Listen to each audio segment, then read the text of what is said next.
Eagles Entertainment. With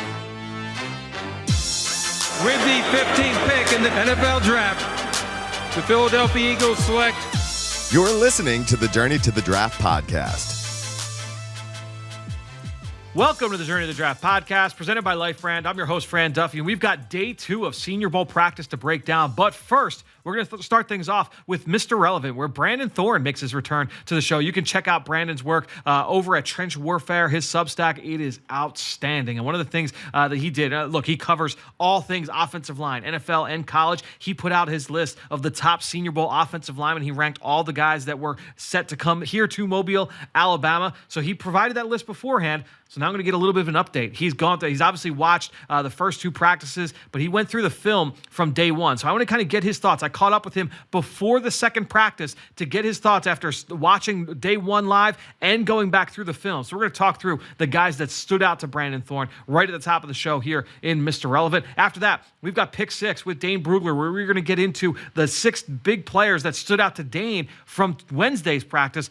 It was wet and wild. It was a steady rainstorm. I am just about dried off at this point as I record this, but it was a rough afternoon for those in attendance. But it was really good action out there on the field. So I'm really interested to get Dane's thoughts and who he thought stood out most to him. It'll be a good conversation there with Dane. Then we'll wrap things up with CMAC in Draft Mailbag. We've got some good questions from you at home. We're going to have some more takeaways. We spoke with a bunch of players on Wednesday morning as well. We'll cover it all. Make sure, as always, you head on over to our Apple Podcast page. Leave us a rating, leave us a review, leave us a comment. Make sure you subscribe, all that good stuff. We're going to be back every single day here from Mobile, Alabama. We've got 2 more episodes every week from now all the way up through April's draft. We're only a few weeks away now from the scouting combine in Indianapolis. So much coming. Make sure you are subscribed to the Journey to the Draft podcast presented by Life Brand. That said, let's get into it right now with Brandon Thorn and Mr. Relevant. It's time for Mr. Relevant.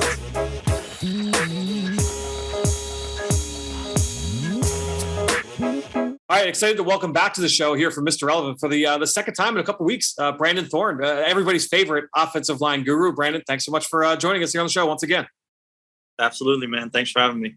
All right, so let's get into you've been through the film. You've obviously watched practice from day 1. I'm excited to get your thoughts on offensive linemen. We could start with the national team coached by the New York Jets. Zion Johnson is a guy I know that you were really excited to watch coming into the week of practice. Interested to kind of get your thoughts on what he did on day 1. Yeah, I thought Zion played pretty well in day 1. It's interesting. I think he did better in one-on-ones at guard than he did at center, and just better in one-on-ones at guard than he did even in team. I mean, team, I just finished watching team practice for both national and American offensive lines, and it was just really sloppy, man. I mean, just overall, just a lot of guys on the ground. Yeah, guys on the ground, guys not coming off the ball on time, guys not executing the right assignment, guys bumping into each other. I mean, it was just, if you could find, 1 or 2 reps out of the, 30 plus or whatever that they did collectively as a unit, then, that was a good thing. So, it was kind of tough to draw a lot from that. Some guys did stand out in team individually, for sure. And I thought Zion had some pretty decent blocks in team, but at the same time, man, he also kind of struggled a little bit with Jones from UConn resetting the line of scrimmage on him. So that you saw that a little bit with Zion. But I think he looked better at guard overall, and I guess he's going to be playing more center potentially today. It'll be interesting. I'd love to see him just stick at guard, but yeah, you definitely saw the play strength translate in one-on-ones. How he was able to get his hands on guys early and just really do a nice job anchoring against power, protecting against moves across his face. So he did pretty good in one-on-ones. Jones beat him clean, I think, once when he was at center with like a little swipe move. But overall, I think a pretty good day for him. Yeah, I talked with Zion on Wednesday morning, and he said one of the big things that he wants to be able to prove this week is that he's got that ability to play every single spot along the offensive line. We've seen him play left guard, we've seen him play left tackle. So seeing him get those center reps, he was involved with the QB center exchange and warmups, and as you mentioned, did some things on Tuesday at center. He also said that he was the backup center all season this year for Boston College. He worked at some center in the spring. He worked on QB center exchanges in practice throughout the course of the season. So not completely foreign to him, but just not a lot of that game action. So we'll see if he can continually improve on that over the course of the week. Like I said, I know that Zion was your top guy coming in. Kind of the inverse of that, I want to ask you, is there a guy that stood out to you? You've been having gone through the film, you're like, man, like I was just really impressed with what this guy did on day one. So the only guy that I didn't have a grade on and study and write a report on coming in was the Carter kid from Southern. Out of the SWAC. And I mean, I thought he played pretty well yesterday, man. I mean, he had one rep in one-on-ones where he got, beat inside and pushed on the ground kind of in his anchor, just walked back. And then the very next rep, an excellent jump set on the same guy. And then in team, he was as good as anybody else there. I thought on that side of the offensive line. I mean, he was good on the double teams they were running, as far as getting a bump and feeding the guy over before climbing. I feel like of the 4 or 5 bigger runs that they hit in team, 2 or 3 of them were off the back of him. So, he definitely stood out, man. I mean, he played tackle at Southern. He's going to play guard, obviously, in the NFL. A lot heavier than he was listed, which is nice. He looked bigger on film as well. I watched one TV game because I don't have any film of them. But I watched him on TV just to get a little idea what he looked like. And definitely a bigger guy than you would think. So I think he was listed, 280 or 275, something crazy like that on the team site. Now he's over 300. So anyway, yeah, I mean, he was just a pleasant surprise. I thought he looked pretty good. His strength, I think, is better than you would expect for somebody coming from a lower level like that. But he definitely held his own, I thought, yesterday. Yeah, he was a really good basketball player in high school, and you could see that movement when you turn on the film at Southern. You've told me many times over the past, I ask you what's the most important athletic trait, and you've always pointed to that play speed, that ability to get out of his stance and get from A to B, and he can do that. That pops right away. A little bit of a late addition to the game. He was a late invite just a couple of weeks ago. He was added to the roster, but he flashed yesterday, and I'm excited to see what he can, because that's one thing I'm always interested to see with the small school guys, even if it doesn't start off well, is all right, well, how do you look from day 1 to day 2 to day 3? Not everybody's going to look like Quinn Miners last year, where day 1 off and running and one of the best guys on the field. I'm interested to see what Carter looks like as the week continues to progress. Yeah, absolutely. He's going to be a guy I'm going to be watching closely. As far as guys I was lower on, I mean, I thought Braxton Jones wasn't bad yesterday, especially in the run game. He was a better run blocker at Southern Utah than pass protector, in my opinion, anyway. And you definitely could see some of that grip strength. I think is definitely impressive with him. And to have the 36-inch arms and have strong hands is definitely a good pairing. His anchor, was a little bit of an issue, which it was on film as well. But I think in the run game, he did some pretty nice things. Stuber in one-on-ones was impressive. I thought he would need to kick inside to guard from right tackle Michigan. He did pretty good in one-on-ones. Team a little up and down, just like most of the other guys. But I think you saw a strong, outside strike from him in pass protection, where he was able to clench on guys and sustain blocks. Pretty good anchor. Wasn't perfect, but pretty decent for him. And then Cole Strange looked pretty good as well at center. So those are some guys that I was, Cole Strange, I had a 4th round grade coming in on, but the other guys I was pretty lower on, and definitely want to go back and, maybe watch a little bit more of them. But yeah, I mean, probably the biggest standout overall though was Dylan Parham, from Memphis. Yep. Yeah, coming in, I was, he was right in the grouping with, Sawyer, Hayes, Mays, Godecki, Kennard. They were all kind of grouped tightly for me. But I had him as, like a top 8 offensive lineman coming in. And, he, if anything, just did, helped his grade even just because we got to see him at center. He had never played center before. And he looked really smooth there, really good. His play strength definitely translated from film, which that was one of the more impressive things I thought for him on film was his play strength. Even though he looked smaller on tape, he was very strong. His game against Logan Hall, I think, says all you need to know about him as a player. He really got after him. He had a little bit of struggles early in that game against him, but as the game wore on, I feel like he wore Hall down. So I think we saw a lot of the play strength translate, but then the quickness as well, the natural leverage to get around guys and reach guys in the zone run game and team.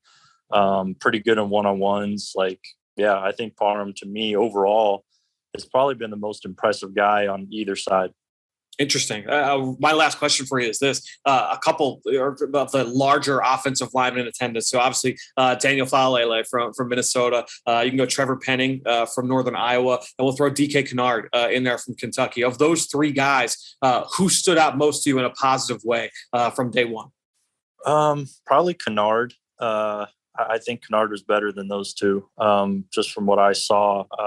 Not that he was great, but he definitely had some good moments. The end of practice was nice how he rebounded, and sure, after losing that rep, he had a couple instances where he dipped his head into contact, which we saw on tape a lot, and it causes him to get knocked off blocks quickly. But at the same time, he was able to create torque on guys, at different points and show some of the natural power that he has.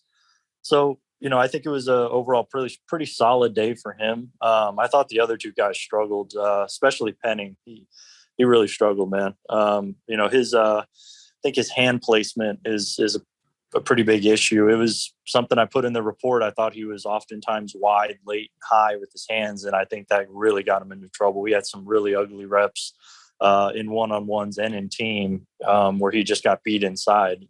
His inside shoulder either got lifted and he got pried open, or he just got beat inside clean. So definitely a lot to clean up there for him just in terms of practice. It's some of the same issues that were on tape as well, but I think hand placement with him, is probably the biggest thing.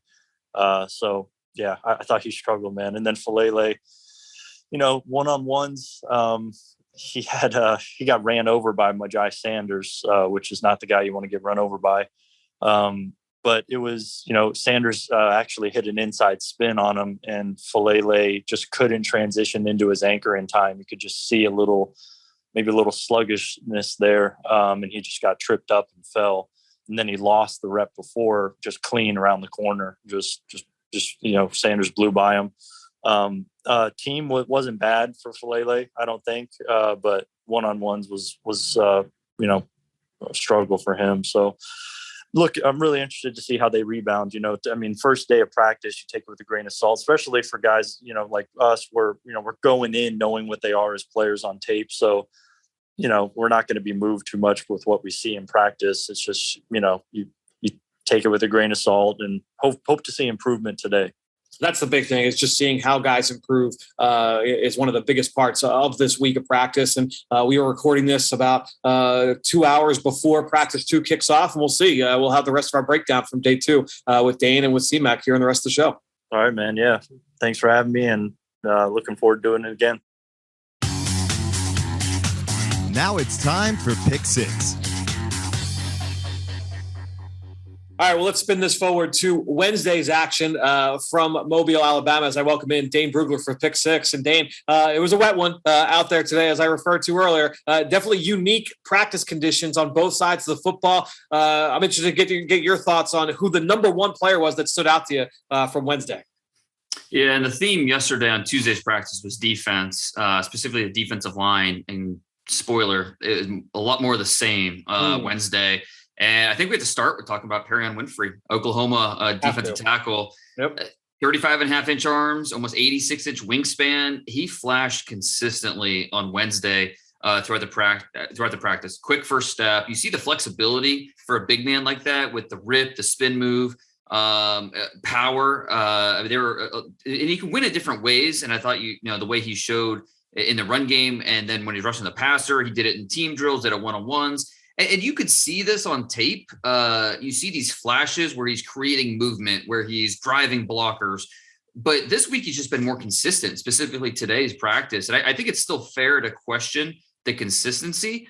But what he's shown here today at practice, I think this is what it looks like when all cylinders are firing on every single snap.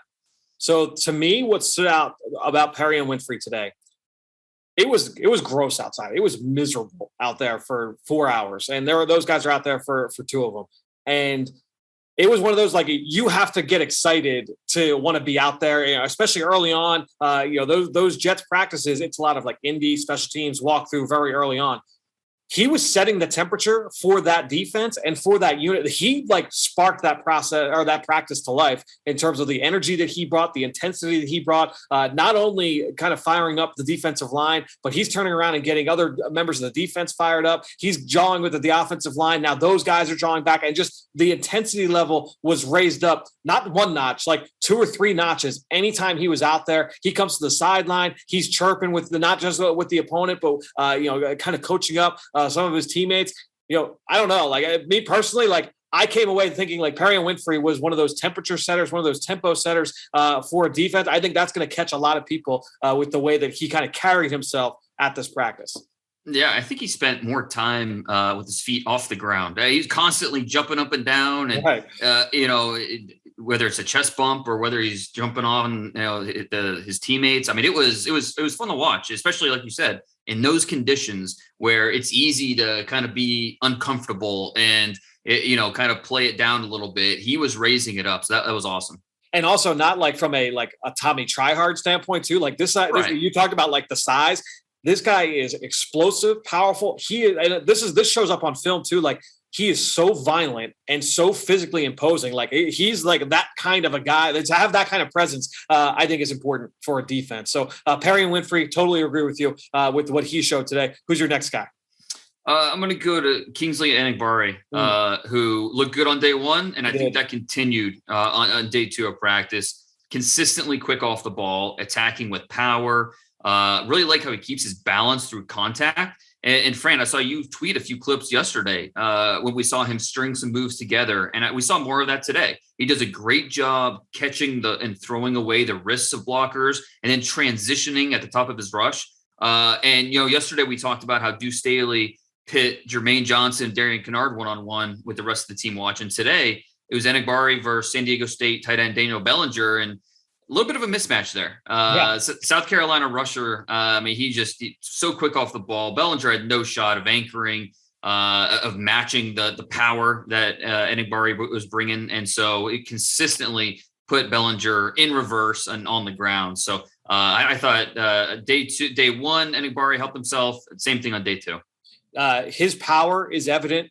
His explosiveness, to me, like one of the more underrated players, not here in Mobile, but in the entire draft, because I think when you're looking at the top edge rushers, we talk about the big names at the top, and these seniors, whether it's Jermaine Johnson or with Kingsley Enagbare, kind of fall by the wayside. You can't forget about either of these 2 guys. You talked so much about Jermaine Johnson yesterday. Enagbare really showed up well, and it was good to see him do that and carry that forward here in Wednesday. Do you think he could get into the first round? I mean, I do. When you talk about pass rushers that have juice, like why can't he? Especially because he can win with quickness and with power. He's a nonstop effort guy, right? I mean, so you're not talking about like plays off. The production wasn't always that. I think what did he have, 3.5 sacks this year or something like that? And I think that's going to be a knock. But he led the team in sacks last year. To me, like this is a guy that you just start checking boxes with Kingsley Enagbare, and you feel pretty good about it overall. Yeah, and I've had him consistently just in that top 50. But just, didn't get him to that top 32. He's kind of been in that early to mid second round range. But yeah, I agree. I based off of, and not just based off what he's done this week, but watching the tape and seeing he's got a projectable body, he's got length to him. And he's a guy that came back for his senior year, added some weight, looks stronger this season. So we're running out of reasons why he, couldn't sneak into the back half of round 1. I mean, 35-inch arms, 83 and 5/8 wingspan, both of them in the 90-plus percentile for edge rushers drafted in the last decade. I mean, this guy is well put together with his, with that length, that wingspan, and that explosiveness. There's not a lot to not like about Kingsley Enagbare. Maybe there's not that like a trait where like, oh, he's great with this. but he just does a lot of things well. So I don't blame you at all for having him as number 2. Who's number 3 for your list today? Devontae Wyatt, again, sticking on the defensive line, the Georgia defensive tackle, watching him on film, easy guy to like. But, because in that Georgia, the scheme where a lot of odd fronts and they didn't really give their defensive linemen the opportunity to get upfield consistently. That was kind of reserved for the edge rushers and the linebackers. Now that Wyatt's got a chance to be one-on-one, he is unleashing hell on these blockers. Combination of gap quickness, strong hands, using different moves. The motor runs hot consistently. So it just looks like a natural 3 technique. And this is another guy, a chance that kind of like talking about Edenbari, a guy that probably somewhere in the 32 to 50 range, but we're running out of reasons why he couldn't sneak into that first round. When I feel like after especially watching the first practice back on film, I feel like maybe I'm too low on Wyatt, because he's another guy where you're just like quickness, strength, technique, effort. Like you feel pretty good about what he brings to the table. Obviously, he was a really good player on the best defense in college football. So a lot to like there with Devontae Wyatt and his total package. Who's number 4 here for you today? Going with a personal favorite, John Ridgeway, nose tackle from Arkansas. And, Travis Jones from Utah, again, was a wrecking ball. But, we talked about him yesterday. So let's do a different nose tackle who's been awesome. And Ridgeway's that guy. He's a back alley guy. I'd be scared out of my mind if I bumped into this guy in a back alley because he's so stout at 6'5", long player. Once he gets rolling downhill, forget about it. I mean, he can lock out, drive defenders backwards. He's just a bully at the point of attack. And he is taller. Like I said, he's just a shade under 6'5". And so the pads get a little high at times, but it doesn't matter with him. He doesn't lose that power. He's just so naturally strong, especially when he is able to use his hands. So high school wrestling background, there's a lot to like about John Ridgeway. A unique body type for a nose tackle, but he's got that ability to overwhelm you. He did a nice job for Arkansas this year after transferring up from the lower level. And I think when you look at his ability to translate, he's got that ability to win in the trenches. And whether that's inside as a nose tackle or out as a 5 tech, I think he's got that positional flex that will help him moving forward. Who's number 5? Sticking on the defensive line, Eric Johnson from Missouri State, a late call up to the Senior Bowl. Very late. Yeah, and he's been turning heads this week. I think it's very fitting that his Twitter handle is The Creature because at 6'4", 302, almost 35-inch arms, he's an imposing guy. You see a good mix of quickness, body control in the one-on-ones, staying balanced through contact so he can shed blocks. He was a standout last week at NFLPA Collegiate Bowl, both in the practices, and then I think he had a sack in the game Saturday, gets on a plane, gets over here to Mobile, and he hasn't missed a beat. And this is a player, again, from Missouri State, going up against blockers from Georgia, from LSU, and he's winning. So Eric Johnson, definitely a name to keep on the radar. Did not know about him until last week with him catching some of that buzz from the NFLPA game. And so good for him to really kind of ride that wave down here to Mobile. Who's the last guy here on your list? Troy Anderson, Montana State. During some of these drills, we get to see just how players flow, and it just seeing them with your own eyes and just see how they move, their play speed. It's something with Troy Anderson, and it's really going to help him from an evaluator's perspective. And there are plenty of times where he was receiving praise from the Jets coaching staff for his ability to play out in front. The play speed's outstanding. I think the big question for him, based off of tape, is just how can he correctly key and diagnose consistently in game action? But he's at least checking the box that he was supposed to check, and that's the athleticism part. At 6'3¼ 242 pounds, he just doesn't look out of place here with these other linebackers. Put him next to the DBs. The speed is terrific. The range. He's showing up where he's supposed to because he has that play speed to get there before the rest of the defenders. You talked about some of the plays that he's made outside the numbers. That showed up both today and yesterday. I think that he's done a nice job from an athletic standpoint, but also playing through contact. He's really shown up well. He and Chad Muma have really flashed each of the first 2 days of practice. So I'm glad you gave some love there to the Montana State product, Troy Anderson. Dane, we'll continue breaking things down. We've got one more full day of practice. It has already been moved inside due to the rain that is coming through this region here in the next 24, 36 hours. So we'll have some indoor practice on Thursday, but we'll break down the big winners from the week here as we get ready for Saturday's game. Now it's time to hear from you, the fans, in the draft mailbag. All right, time to wrap up tonight's show with one Chris McPherson for Draft Mailbag. C-Mac, a little bit of a different kind of day for the Senior Bowl. We are just in the process of continuing to, I don't want to speak for you, but I've been taking my hair dryer here in the hotel room to my sneakers. I've got clothes, multiple layers of clothes hanging up in the shower. We'll see how this goes for tomorrow. Here's the thing. Something that fans need to know, the difference, one of the many differences between Fran and myself. When Fran travels, we'll get it. Let's just go. I'll dive in.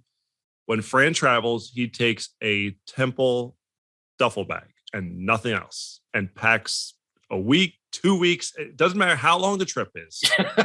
He will get everything into this Temple duffel bag. Meanwhile, we could be going for a long weekend. It could be a 3-day trip.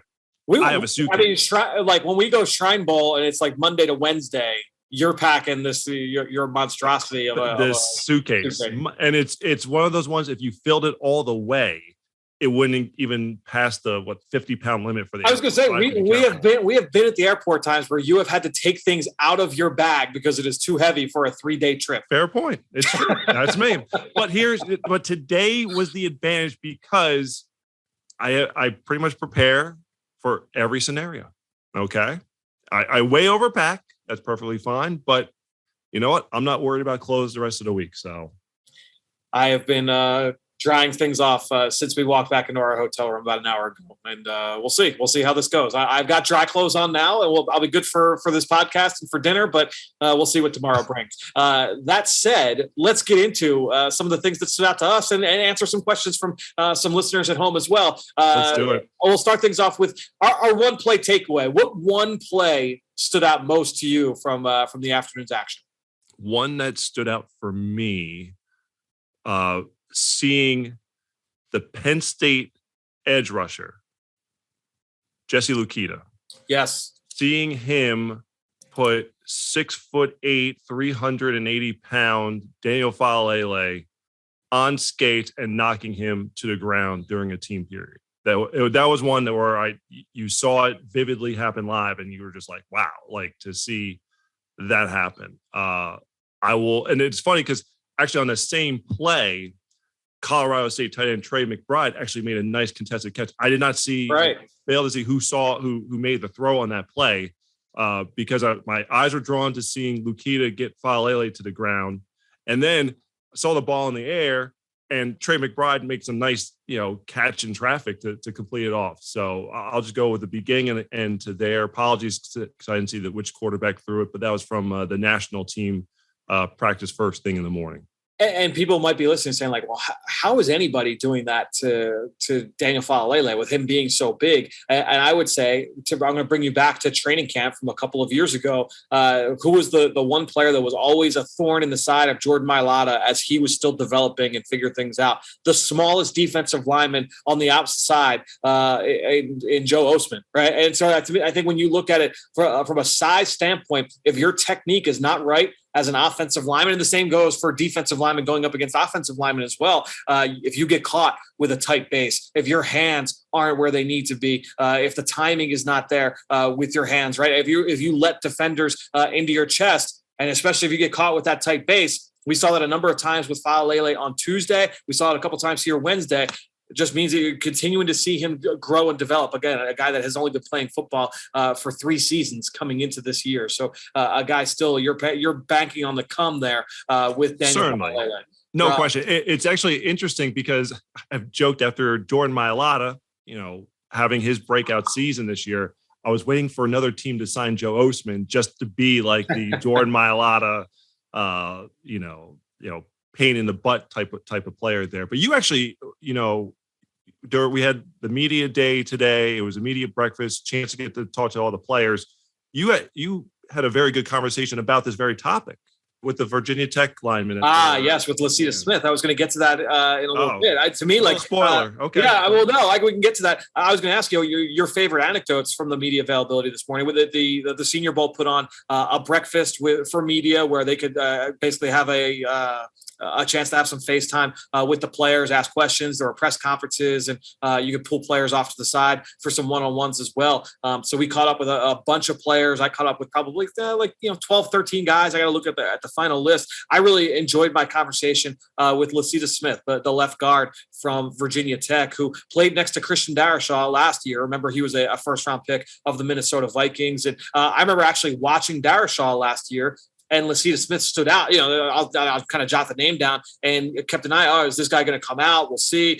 He ended up going back. And one of the things he was like, look, I gave myself some motivation coming into the season that I wanted to be more than just, the guy that played next to the first round pick.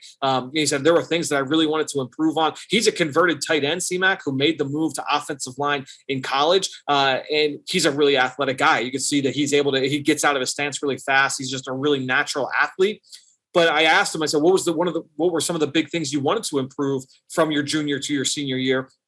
And he said, he mentioned, I wanted to get better as a puller. I wanted to get up at the second level. I wanted to be better in pass protection. And those are all things that you would correlate with a guy who's a good athlete. You say, oh, well, he's a converted tight end. Like, of course he's good in pass protection. Oh, of course he's a good puller. Of course he's good up at the second level. And he was like, no, like, it's so much more than just the athleticism. And he talked about all the little things that go into being successful on those plays. And I thought that was really insightful from him. But then also I asked him, who was the toughest guy you went up against? And he talked about Kalijah Clancy, who's a defensive tackle from Pitt, who we'll be talking about down the road here next year, because an underclassman, I think he's a redshirt sophomore this year, so he could have come out. He decided to go back to school, so he'll be one of the better defensive linemen in the country a year from now. But he's an undersized guy. And I just asked him, what was the week of preparation like leading up to that week? Because he's a different kind of body type. And he said it was so much different. You had to kind of get ready for some, obviously a guy with a different body type.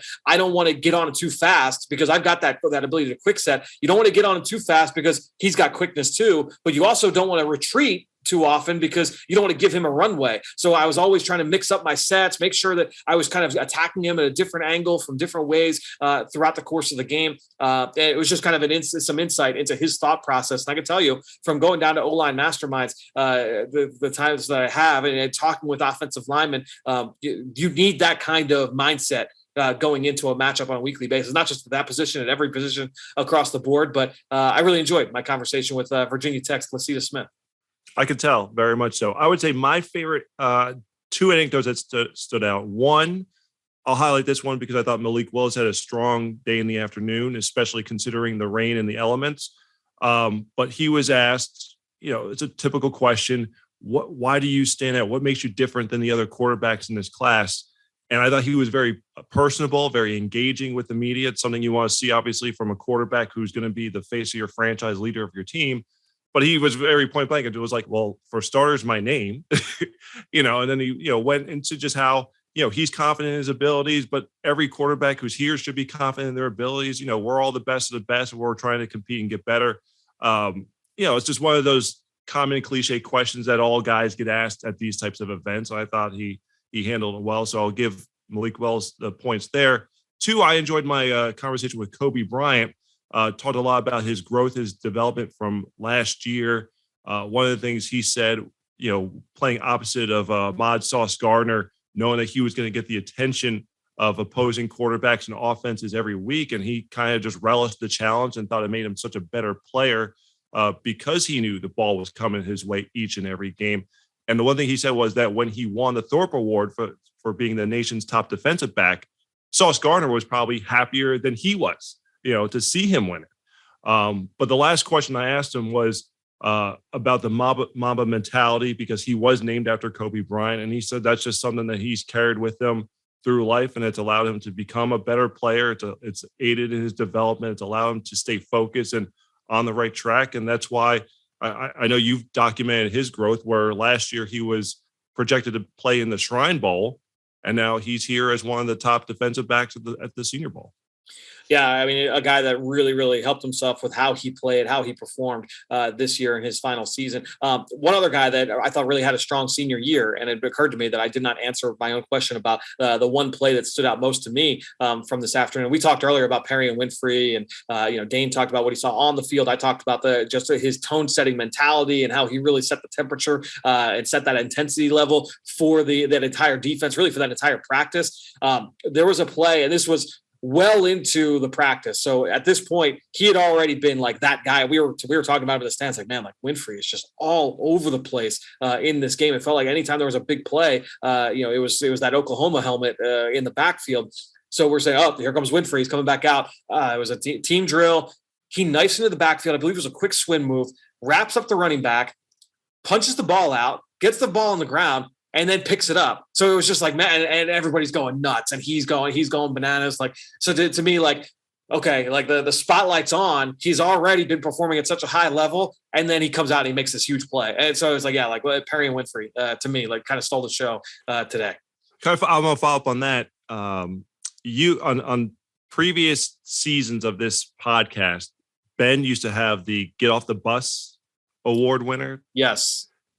I feel like Perry Winfrey would be that guy for you. I think he is. It's funny that we were talking with Dane in the last segment, and he used the term the dark alley player in talking about, I believe it was about John Ridgway, and that's how I referred to Winfrey to you guys. Thank you. Like, yeah, he's the dark alley guy. Like, he is very physically imposing, and just with the intensity and the competitiveness and the urgency that he plays with, he's just such a violent player, and that comes through in a number of different ways, and not just down here. Again, this is what he has put on film at Oklahoma each of the last two seasons. We talked about him late in the fall. I watched a lot of Oklahoma just to, that happened to be the best game on TV as I was watching College Saturdays. And that defensive line was just so strong. They've got a couple guys that are here at the Senior Bowl, but Winfrey was the best player on the field very often, and just a guy that's always going nonstop. So definitely a guy to know coming out of today's practice. Let's get to some more of these questions here. Here's one from Neil Dutton 13 and Dutton 13 on Twitter. How useful do you think it'll be seeing the lads having to perform in less than ideal weather conditions? So, C-Mac, I'll ask you this. It was miserable out there. What do you take from these guys performing outside in a driving rainstorm, which they did today? Well, let's go back to Perry and Winfrey for a second. You want to see who's going to set the tone for practice. Who's going to, it could be rain. It could be the dog days of training camp, could be super hot outside. It's going to be a day that it's a grind. You may not want to be out there. You need someone who's going to bring the juice. So this goes back to seeing, not so much the on-field stuff, but the intangibles, what kind of character these guys are going to bring to the table. So that aspect you want to see. And you want to see, from the quarterbacks, you want to see, how they're throwing the ball, how they're handling the ball. You're going to want to see, the receivers and the running backs and, their foot quickness and their ability to cut, and same with the defensive backs. It's really just a bit of adversity, and it's good to see because you had a nice weather for the first day practice, 60s, little cool, but overall nice day in Mobile, Alabama on Tuesday.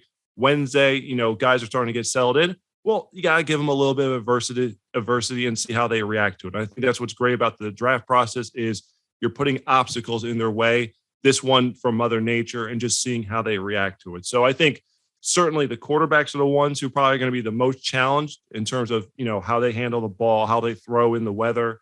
But you want to see how the guys adjust to, just the elements and just being out there on a day that's not as pristine or as perfect as, you might want it to be for football, but definitely that national practice, the O-line, D-line, they relished it.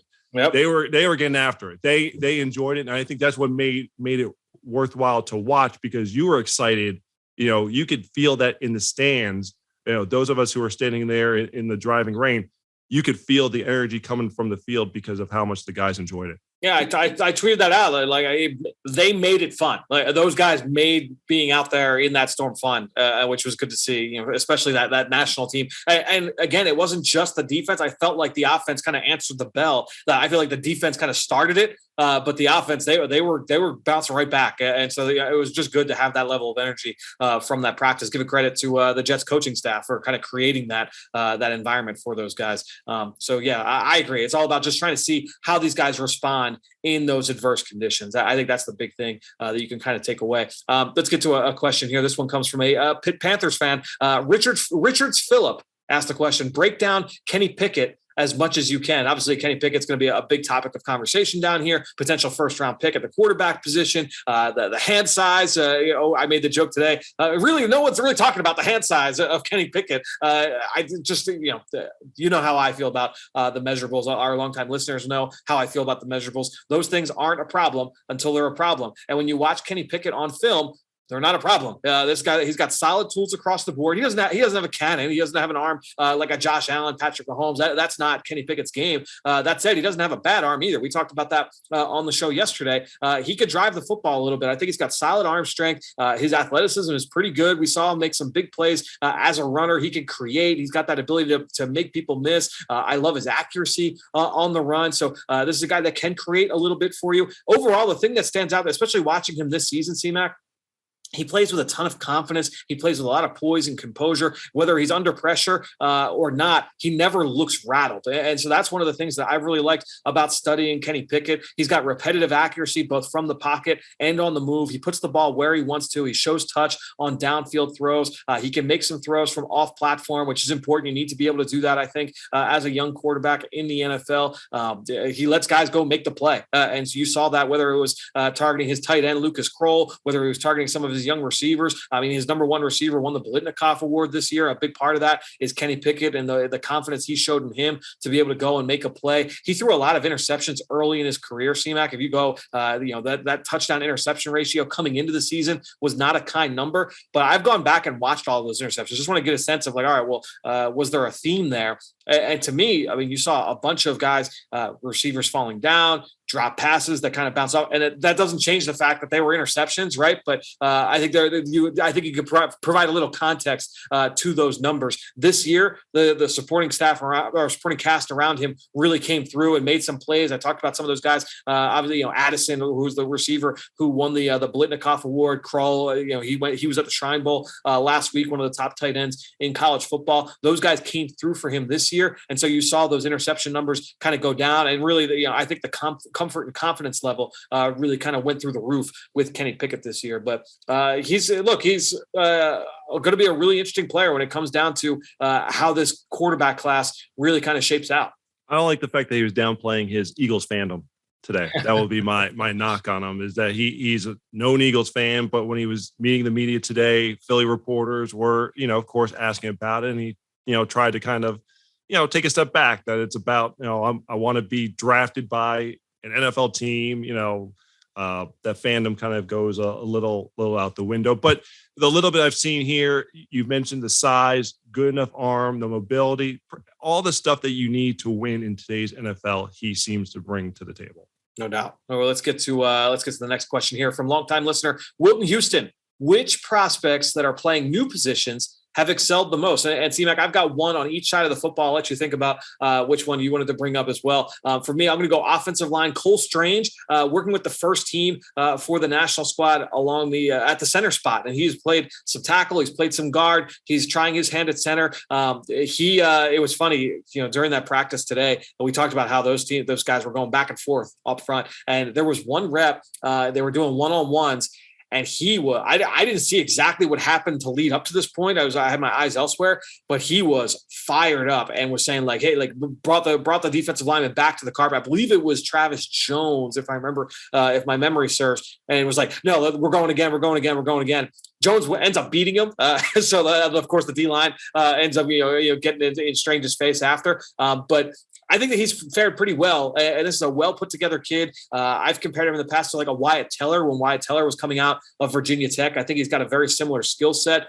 Teller did not prove that he could play center, and Strange is doing that this week. So I think I'll give a hat tip there to Cole Strange. And then on the other side, Sterling Weatherford, college safety at Miami, Ohio, I believe a 4-year starter. Has played a ton of special teams. He was playing in like the high 210s, in the low 220s. He's up to 230. He looks good, and he's still figuring things out at linebacker. I was watching the linebacker individual drills. I think I said this to you as I was watching CMAC. They had to stop the drill like a number of times because I think they're just trying to get him acclimated with the angles of his drops and which way he needs to be flipping his hips, based off quarterback action and things of that nature. But he looks the part, and he was around the football often today in team drill. So Sterling Weatherford, the converted safety, making the move to linebacker, he looks the part. I think there's something to work with there, and he's a pretty good football player. I'm glad that he's making the move. I think he needs to make that move going on to the NFL.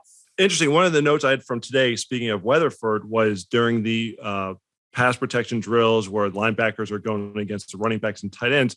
He showed some pass rush technique and ability to go get after the quarterback. It wasn't just a lot of guys are just coming in, they're using brute force or trying to bull rush the running back or the tight end, but you saw a swim move. You saw a little bit of nuance there in terms of being able to attack and get after the quarterback. So interesting that Weatherford there.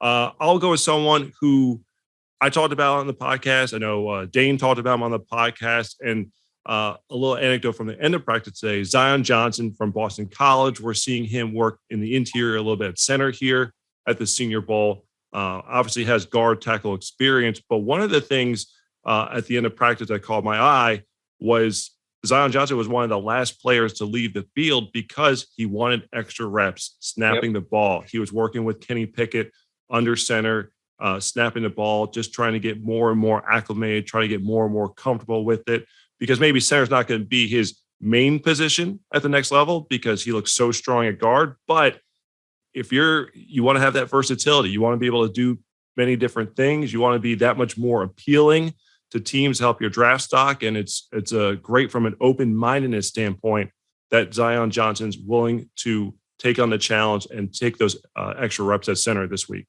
I'm glad you pointed that out. I think, I'm pretty sure he and Pickett were the last two out there on the field as they were working through. Someone left after them. I couldn't tell who it was, but I literally wanted to write down like Zion Johnson's the last person. He was helping like the equipment guys get stuff off the field. But I don't know if there was like an interview or something taking place. There was another lineman who came like at the very end. And I'm like, I don't even know what that guy was doing, but he's going to be the one that goes in the tunnel after Zion Johnson. So it kind of ruined my story there. But the next to last guy off the field there was whatever works for the narrative. Whatever, that's all that matters. I spoke with Zion Johnson this morning, Wednesday morning, at the media breakfast, and he's really, really impressive kid. I can tell that he's a guy that's no surprise that he's had the level of success that he has had. Let's get the next question here. This one comes from Corey DiBiase. What trait do you like most about running back Devontae Price from FIU? It's a great question about a really interesting player. Devontae Price is a running back from FIU, as Corey pointed out, 6'1", just under 200 pounds. He came in a little bit smaller than I thought he would. He was listed 215, so he came in just sub 200. So pretty sizable difference there. But that said, when I've watched him on film, two things stand out. Number one, he's got that pretty well-built frame. At 6'1", he's got long arms, he's got a great wingspan. CMAC, he's played over 350 special team snaps in his career. He started as a core 4 special teamer. So to me, when I look at Devontae Price, that's all right. He's 6'1", he's 200 pounds. He's not like explosive, but when he gets to top gear, he's got some juice as a runner. And so I look at it and say, like, okay, this guy can come in right now and play on. Think about Corey Clement, 2017, undrafted free agent.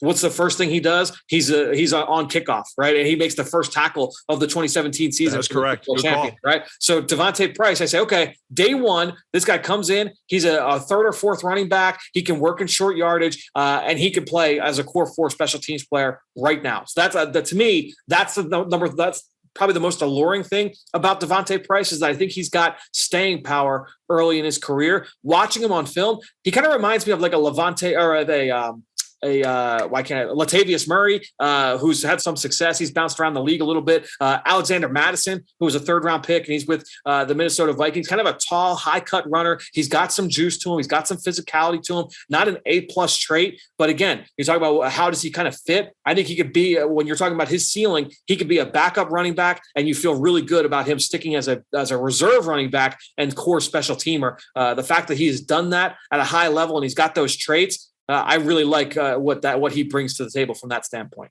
I like the comps. When I first saw him on the field and it was like, this guy's a running back, he kind of reminded me of Josh Adams, who was the Eagles leading rusher.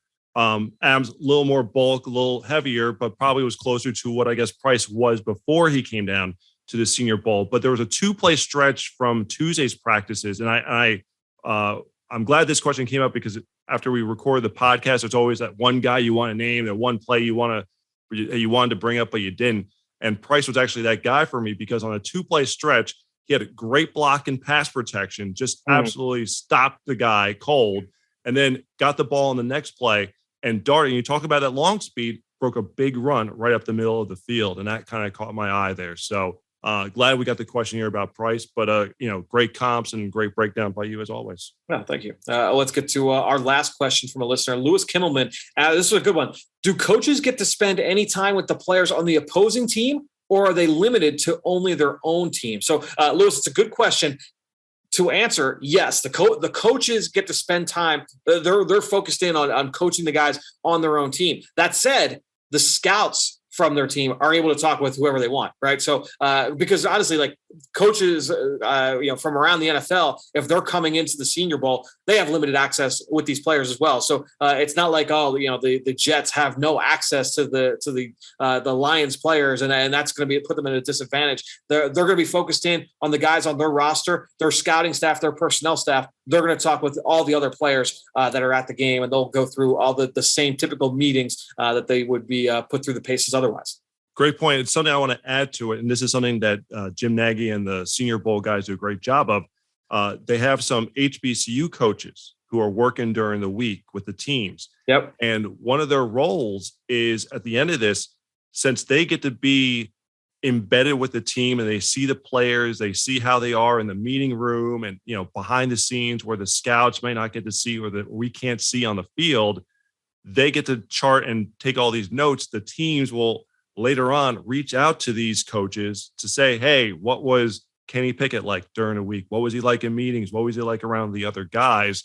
So it creates a networking opportunity for these coaches, and these coaches get to show a little bit of what they know and get to, take notes and give it back to the NFL team. So it creates a conversation, creates a dialogue there. So great thing that the Senior Bowl does to give these guys that added exposure. I love that. That's a good point for your part. Something new that they have started just this year, I believe. All right, C-Mac, I think that's it. Any other kind of takeaways, final thoughts from the practice? Obviously, like I said, here's one player, Bo Melton. We haven't talked about him yet. Wide receiver from Rutgers.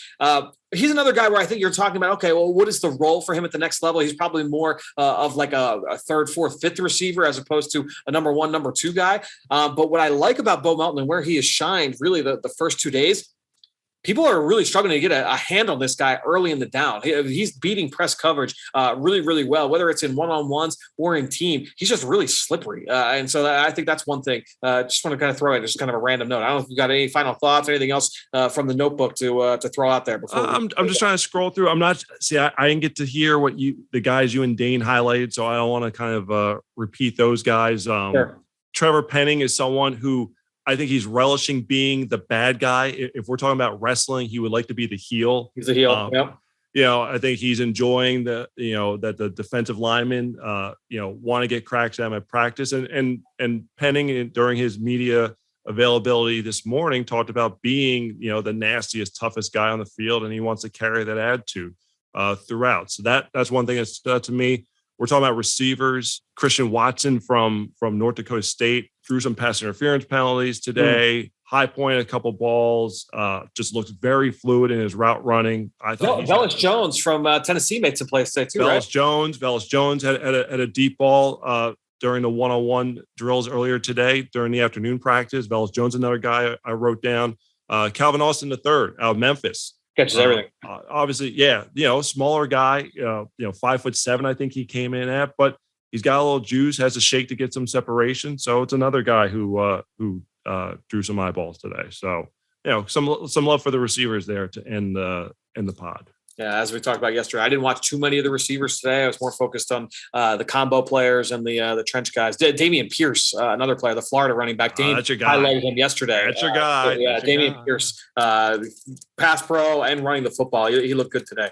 This running back group, we mentioned it earlier this week. It's a good group overall. But C-Mac, we've got one more day of practice. It'll be indoors, but they're still going to get some work in on Thursday over at the South Alabama campus. We'll break it all down right here on the Journey to the Draft podcast presented by Life Brand.